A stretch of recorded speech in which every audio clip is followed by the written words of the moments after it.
Midlands Today Show with Will Faulkner.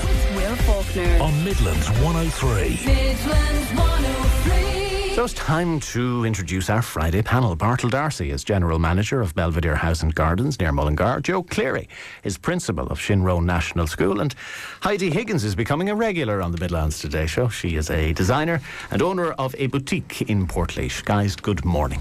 Morning. Morning, Will. Morning, Will. Now, we'll get to a wide range of topics this morning, including some of the funnier stuff, including unusual baby names from celebrities. I know, Heidi, you have views on that. But let's start with the Cloyne report. And we focused on this a lot today and whether the papal nuncio should be expelled. But the Catholic Church, and Joe, we'll begin with you, has repeatedly come out badly from the Ryan report, the Cloyne report, every other investigation that has taken place. What do you think the Church needs to do now to restore some confidence and some faith in it as an institution?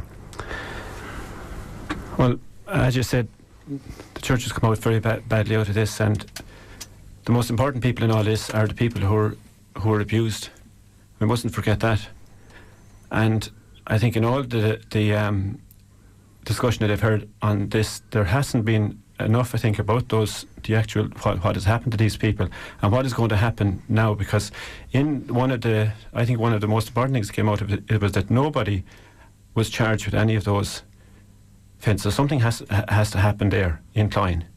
I know the priests in the past have been charged, but something has to happen there. I think that that has to happen. Now, also, I was very impressed with a father, Mr. O'Donnell, a father of one of those who was abused, and he spoke about the sense of freedom, and he also talked about how other people stayed silent. And I think this has happened all over, and even in the other case that you mentioned already in your programme today, the case in Galway, people must have known what was happening there, and people kept silent.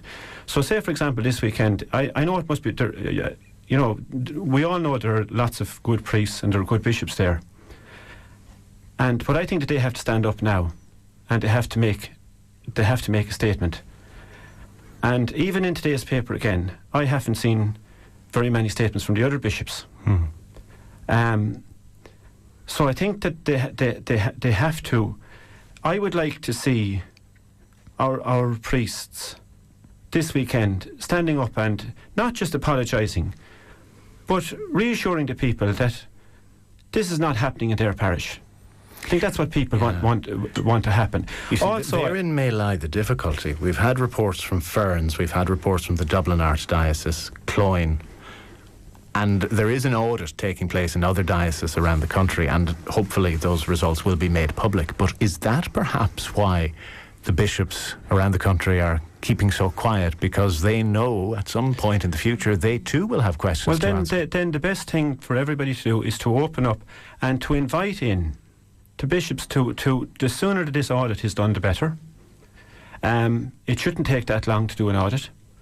The sooner that audit is better. And if there needs to be an investigation in I'm speaking here as a practicing Catholic, as somebody who's active in the Church. I prepare children for the sacraments. I teach the Catholic faith every day when I go into work. But if there's an investigation needed in every diocese, then to clear up this, then let's have that, and let's have everything out in the open, because this is not helping, and it's certainly not helping the people who are abused, but it's also not helping the church. The ironic thing here too is that these people tried to protect the institution of the Church, but they've actually damaged they've actually caused a lot more damage to the whole institution. They've brought it into disrepute. Brought into disrepute, and we need to get back to basics here and get back to what I suppose are really the gospel values. In many schools that we would talk about the story about Jesus and let the little children come to me, and that would often be repeated. I think we need to get back to that. And we need to be, and it's not just, I suppose, in the Church, but in all. There has to be accountability in all institutions, in institutions of state. And I heard Charlie Flanagan on this morning already, and he talked about, expelling the papal nuncio from Ireland. And okay, lots of people might agree with that, But I would say to the politicians that the Children First guidelines are there. I think they were published in 1999. What has, and I'm not blaming Charlie Flanagan in particular, but what have all these politicians been doing since 1999 that they're now only talking about making those Children First guidelines mandatory? It's a question largely for the Fianna Fáil party, I suppose. Well, it was, but the other politicians were there too. I mean, he mentioned that he was the shadow spokesman for justice. He was. Was he pushing that? Was he pushing that agenda for the last 12 years? That's the question I would like to ask him. Where do you stand on it, Bartle? Well, I would agree with what Joe was saying there, that the victims of the abuse are the ones that you really need to focus on this. And sometimes when you hear the fallout from reports like this, you would have the Catholic Church apologising and saying it was a painful day for the church, and there is great hurt in the church over what had happened. But they do also have to recognise that the pain and the hurt belongs to the victims as well as the reputation of the church. And I do think, as Joe says as well, I mean, the Catholic Church has a lot to offer, a lot of good priests, a lot of good bishops there, but they do have to be transparent. And if there are further incidents coming down the line, they will have to deal with it. And they'll have to, build the bridges with the people of Ireland, particularly with young people, and particularly with children. I mean, I would have young children myself, and when I was a child, I would have been an altar boy and stuff and everything else. But you would have reservations sometimes about whether your children would serve on the altar, and you shouldn't have that. It should be, as Joe says, the children should be able to come in and play an active part in the Catholic Church. So there is still a lingering doubt in your mind about whether the Church is able to protect children? Well, there would be, because you see what comes out. I mean, where I grew up wouldn't have been too far away from Kilnacroft Abbey, so I would have experience with Brendan Smith, seeing him at Mass and stuff and everything else. And there would be a lingering doubt there.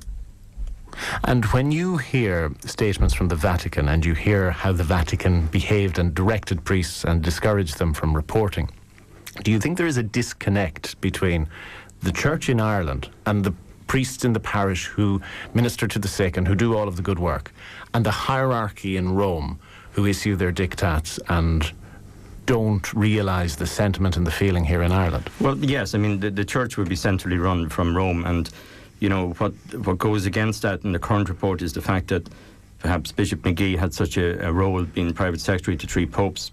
He's beside them in pictures and stuff, so it's kind of linking it all back up to the very top. Whether what knowledge they had or what knowledge they didn't have, they certainly never dealt with it effectively. Heidi? Like what the 2 boys have said, I mean, definitely the victims are the main focus here. And I suppose I had read in one of the articles that, the Church can't have their own law, that there's a basic human rights that people are entitled to. And I mean, I'm a very strong Catholic as well, and I go to Mass regularly, but there can't be separate laws for priests and bishops who've done things like that. And I do feel sorry for the ones that are, in practice now, who are possibly newly coming on, and they have to take on the faults of those before them, which is a bit unfair as well. But we heard from people earlier who said they weren't prepared to distinguish between say the good priests and the message of the Church and the way the institution has behaved. But you're a young person. Yes. You're going to Mass. Yes. And you are able to forgive the institution, are you? Or do you make a distinction between God and the type of practices that have gone on here? Well, maybe it's because we're a different generation. We weren't as exposed to these things as much as people maybe before us, I suppose there's faults in every institution, but I definitely feel that these people who have been abused and different horrible, horrendous things that have gone on cannot be accepted, nor should they be ignored from before. They have to be tackled, and there has to be support there for people to continue their life, because it's only causing problems down the road if it's not tackled now and properly, for good, and it's put behind everybody. Interesting text, by the way, Joe, in response to what you were saying about the Child First guidelines being put on a statutory footing. There was also a promised referendum on the rights of the child, and that has been promised for years. And this person makes the argument that Fine Gael, on assuming the reins of government, has promised many constitutional reforms around the Seanad, around the number of TDs. No mention of the rights of the child. No. And one other point I'd like to make here too is that, for a number of years, we've heard that that the laity should be taking a more active role in the church, but again, there is no, as a practicing Catholic, I don't think there's any forum for me apart from coming on a program like this. Maybe there's actually no forum there. There's very little that the laity can do here except to come on maybe to write a letter to the paper or whatever. We don't have, the bishops are appointed, you mentioned, and Bartle mentioned, the bishops are appointed by Rome. I think that all of this needs to be looked at. I mean, this was a man who, as I said, was private secretary to 3 popes. Did he have a feel for the pastoral care of his people? I think that should have been the most important concern when he was being appointed. And as I said, he tried to protect the institution instead of trying to protect the people of his diocese. So I think that this, there needs to be a complete change in the church, and in the church in Ireland as well. Accepting more input from the laity. Exactly, as well. accepting more. It's interesting you make that point, because you may be aware that a group of priests formed, they had their first meeting in Portlaoise some months ago. Yeah. And they did so because even though they're the clergy and part of the church, they felt they didn't have a channel for their frustrations, for their thoughts. They didn't have a dialogue with the hierarchy of the church. And if its own ministers don't have that, how can you as a layperson? Exactly, and you've had maybe individual priests like Father Brian D'Arcy or Father Michael Myrna who have taken it on themselves. Instead of the whole church should be speaking out against this. And by that church I mean everybody. We're those of us who are practicing are members of the church. We're all members of the church. If we're baptised, we're members of the church. So all of us have to take responsibility, and for all aspects of child abuse, of abuse as well. People, and in particular in families, I suppose, people are very reluctant to get involved in if there's a situation of abuse. It seems that's what must have happened also in the case in Galway now, or the Roscommon case in the past. People are very reluctant to get involved in these situations. They don't want to get involved in another family. But in the meantime, children are suffering when this is happening. Well, and there are a number of types of abuse. If one good thing comes from the Cloyne report during the week, it is that Child First, those guidelines are front and centre on the agenda, and Justice Minister Alan Shafer has also the resources, because this is a big issue now too. The government need to put the resources in place. Because if there's no point in having those guidelines there and having them statutory if they start cutting back on social workers, and if they start cutting back on areas of the HSE that deals with this. Well, that leads us to economics. And speaking of the HSE, our first item today is about the budgetary overrun in the HSE to the tune of 170 million in the first 5 months of the year. So there will be cutbacks, but the Troika, so-called, was in town yesterday, gave Ireland a glowing report card. We're making progress in our 4-year plan. But Moody's, the rating agency, downgraded us to junk status. Our sovereign debt is now junk, earlier in the week. Bartle, do you get depressed by all of these negative stories, wave after wave after wave? Well, I mean, there is a lot there out in the international press about how bad Ireland is, and I mean, I've been abroad doing trade shows with Tourism Ireland in America and in England, and you do get the sense that people look at you and go, like, what has happened to your country? They all have a lot of time for Ireland. A lot of people have connections, family connections to Ireland, and they just look, and, when we were over at Chelsea Flower Show last year, the English opinion is that we took all the European money and built all the roads, and now this is part of the course for what happens. But it does do international damage to it. Like Moody's rating and stuff doesn't help. It promotes Moody's as a rating company and everything else, but I know the EU wouldn't be very fondly disposed towards people, the member countries, getting junk bond status. Now, actually, what it means very little, because Ireland won't be on the financial markets anyway. So the interest rate would be largely notional there, what they're implying. But still, it doesn't do our confidence and our standing any good in the international community, particularly for when, like, in my business at Belvedere would be tourism and trying to bring foreign tourists in. I'm curious about your interaction with them. Would they be well informed or misinformed about the extent of our problems? Well, see, the problem is, it is worldwide. There is a worldwide recession, and, even being in the States 2 years ago in Philadelphia, they understand all the issues. They have high unemployment, they have high borrowing requirements with the government and stuff. So it's not that they don't recognise what it is, but they do think they have a fondness for Ireland, and Ireland's kind of grouped with a group of European countries that have been put out as bad examples of how to do your own household management, really. But that might influence you if you were an investor, if you were setting up a company in Ireland. Would it really dissuade tourists from coming here? Surely it makes us cheaper. Well, it does, but people also, they have Ireland on their kind of to-do list. And I mean, what Tourism Ireland and Vulture Ireland are largely trying to crystallise that into people coming here by highlighting the fact that there is good value to be had in Ireland now, and that there is opportunities given the fact that prices have come down, hotel room prices have come down and stuff. So there is an opportunity to try and get them across. And I mean, I was just chatting with Joe there early on about the Obama visit and the Queen coming to Ireland. That was a fantastic showcase for Ireland abroad, to show them that the country is active. You would have gone coast to coast in the States with that. And again, it would highlight the Midlands as opposed to around the coast.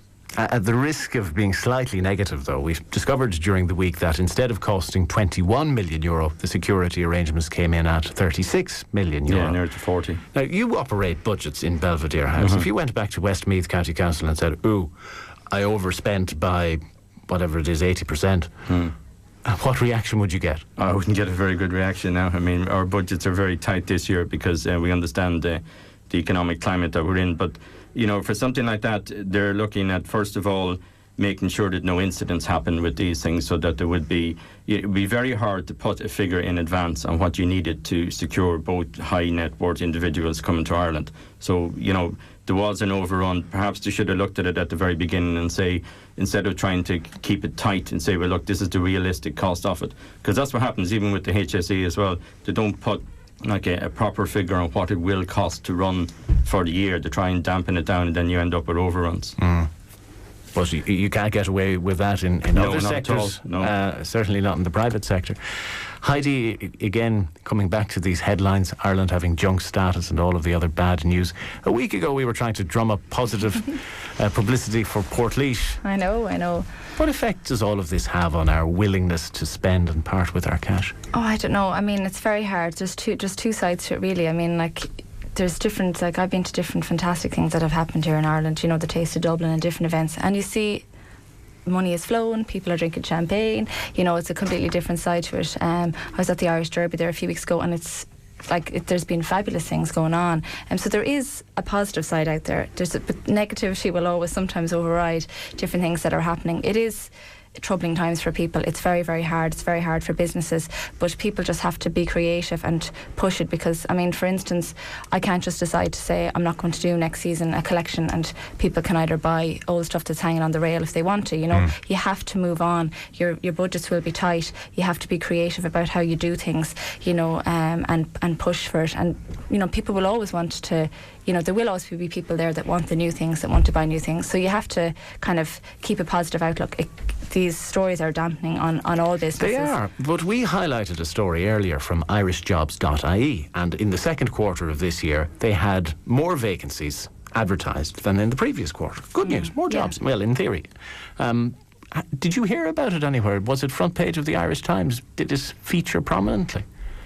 No, we seem to love bad news. Yeah, I mean, bad news always gets the front page of the papers, unfortunately. But there is. I think there's a lot of positivity out there. I mean, I started 2 years ago in the middle of this recession, and thank God we're doing okay. We're keeping our head above water. But like that, we have to be creative. We have to be, kind of work 10 times harder. And when things do turn around, hopefully you'll have your business in a better position. Remind me to ask you for fashion tips for a wedding.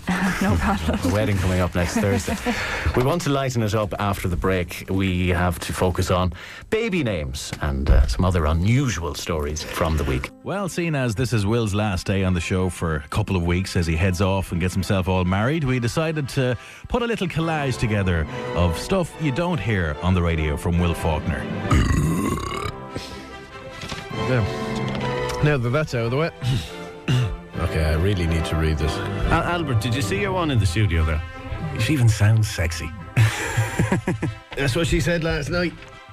Tell you, I'm more of a girl than you are. February. I can't say. I say February. February. February. February. I'll just practice it. And from Monday the 8th to Thursday the 11th of February from 5 p.m. I can't say February. God damn mother. And we were also shocked when Will made this astonishing confession. Can I do Billy Mack? Oh, yeah. Oh, that was good. Pray for us sinners. I'll start again when my brain actually starts to fucking work.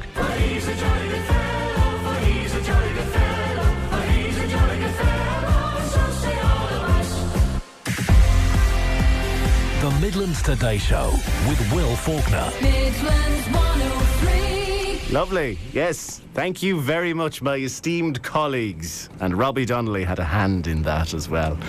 Okay, Robbie, now we are even, my friend. Okay, our Friday panel, if you can collect yourselves. Bartle D'Arcy, General Manager of Belvedere House and Gardens, Joe Cleary, Principal of Shinrone National School, and Heidi Higgins, Designer and of Studio and Boutique in Portlaoise. We wanted to touch on some of the lighter stories of the week, including some of these weird celebrity names. And Harper Seven Beckham, Heidi, ever consider when you have a child calling them Harper Seven? No, I actually thought the name might be a little bit more interesting.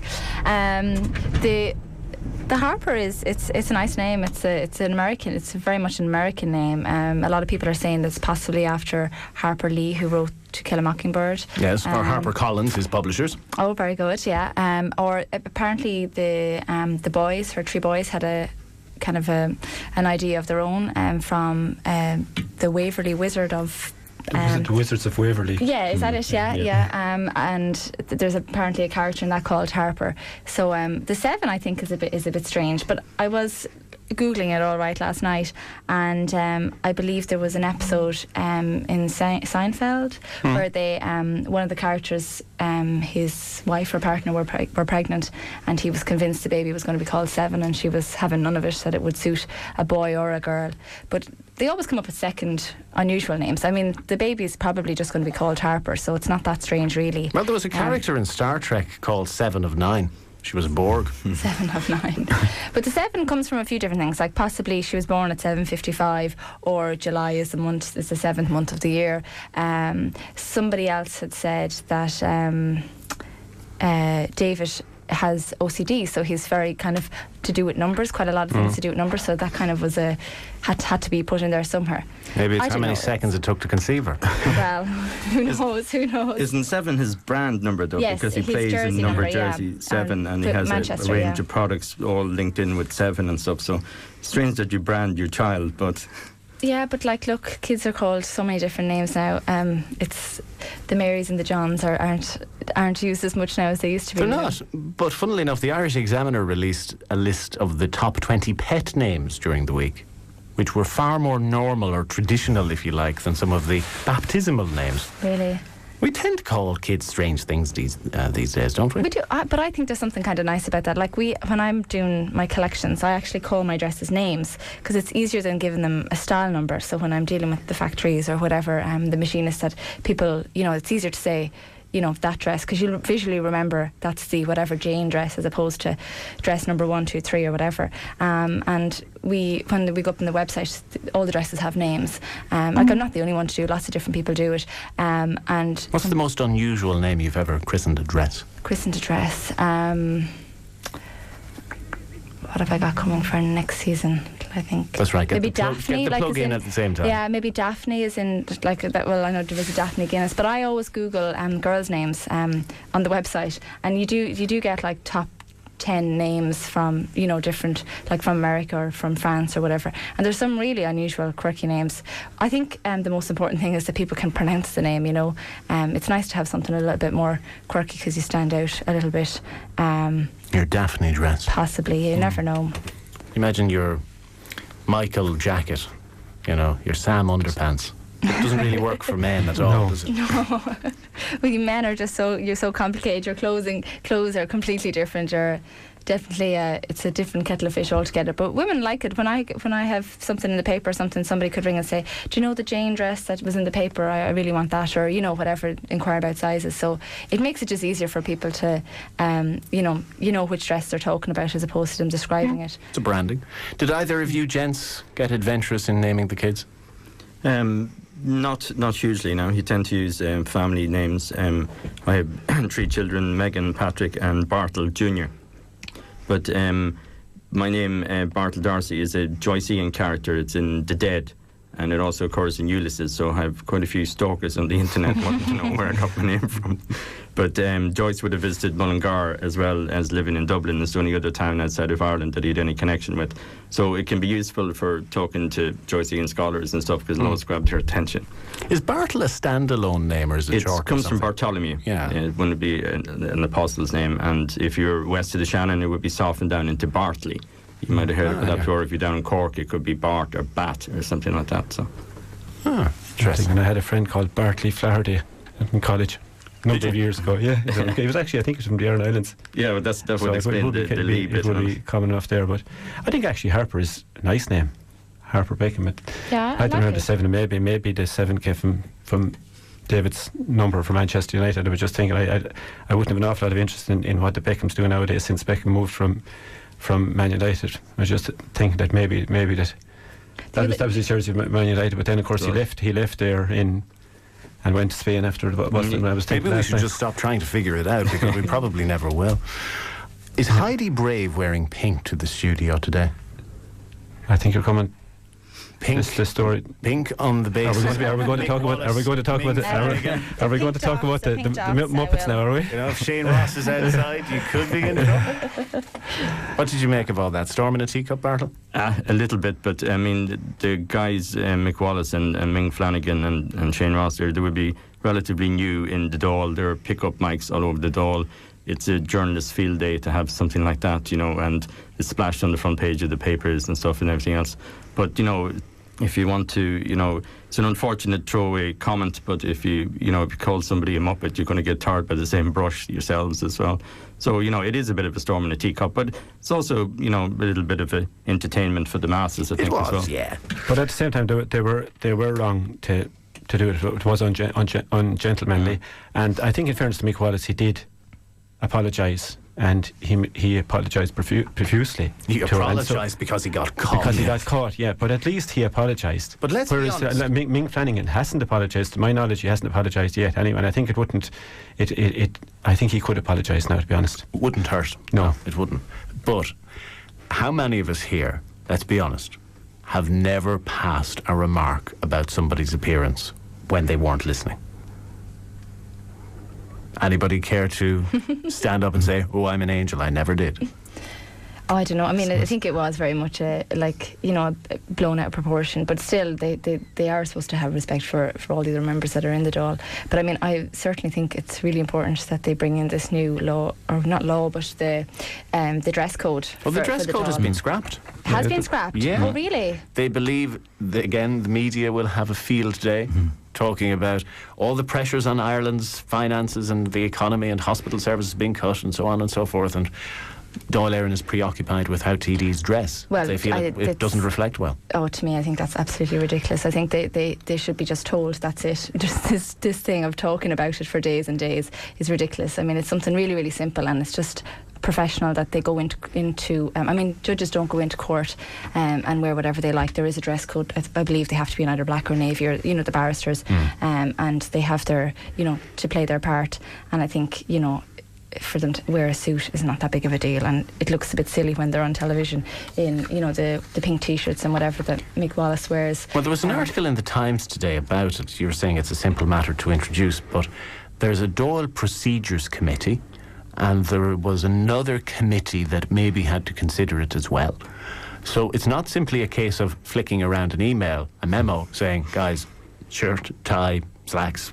Yeah, but there's a lot of things like this that happen in Ireland. Like, some things don't need the main priority, as in they don't have to have the protocol of a big some big topic. I mean, this is something fairly simple, and they should be doing it anyway from day one. Is my opinion. I think they don't have to be in the designer gear. They can get a suit wherever they want. It doesn't have anything to do with the money aspect to it at all. I mean, it's just professional, and for people to take you serious, I think it's something that they should be. Joe, does it make any difference how they dress? Well, a few days ago I would have thought that I would have been trying to agree with Heidi that they should dress properly, but now I think that if on the one hand I was trying to think that if Mick Wallace came into the Dáil wearing a jacket, he'd still probably look a bit flamboyant anyway. He'd do something flamboyant with it anyway, because that's his character. Yeah. And I thought Miriam Lord wrote a great piece yesterday in it, where she mentioned that he came into the Dáil, was it the day before, looking a little bit sheepish.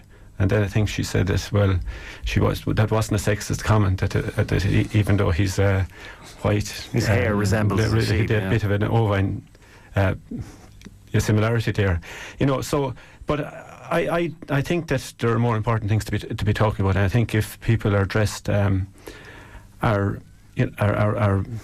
dressed neatly, I think that's maybe the most important thing. And it is, but at the same time, they have to project an image of professionalism. Do you remember Jay Leno last year opened his programme in the States with an image of Brian Cowan, and he had a pub quiz? So, what does this man do? A, is he a bartender? B, is he whatever? C, is he the Prime Minister of Ireland? But I think that Brian Cowan always wore a suit into the Dáil. He did, but in and this particular photo, he was still lampooned. He was, but in this photo he didn't look like he does in the Dáil, I can tell you.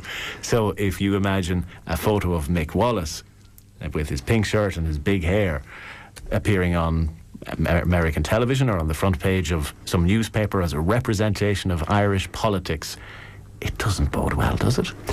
Well, some people have said that Michael O'Leary, for example, doesn't dress up every time he appears, and people will say he's been very successful. So I think that maybe that the people of Wexford would be looking to Mick Wallace to do something for them and to represent them. He took an awful lot of votes the last time. Somebody told me he came into New Ross and he took about 4,000 votes out of that area one evening canvassing. So I think if he represents his constituency well and does something for this country, more important, not just his own constituency of Wexford, but for the country. He has been a businessman himself. He's also been involved in, I think, in sport and Wexford Youths down there or whatever. And I think that if he is to deliver for the country as a national politician, I think we will forget about what his appearance. I think in the past, for example, Tony Gregory did great work, and I think he refused it. He refused to wear a tie or follow the code or whatever. So and he did tremendous work. You say dress code matters. Joe, you say it doesn't. Bartle, casting vote. Well, I would agree with Heidi in the fact that if you're in our national parliament and you're representing Ireland, and particularly abroad in the current difficult times, you have to promote a professional image. But also, what Joe says is quite true as well. You're based on your reputation and the actual work that you carry out and stuff. So I'm sure there is a ground there for both to meet. But I would suggest that a professional image would be beamed out internationally. That's all we have time for, guys. Thank you for being so generous this morning with your time and coming into studio. Bartle D'Arcy, General Manager of Belvedere Has, Joe Cleary, Principal of Shinrone National School, and Heidi Higgins, Designer and Boutique Owner in Portlaoise. That's all we have time for today. Thanks for being with us.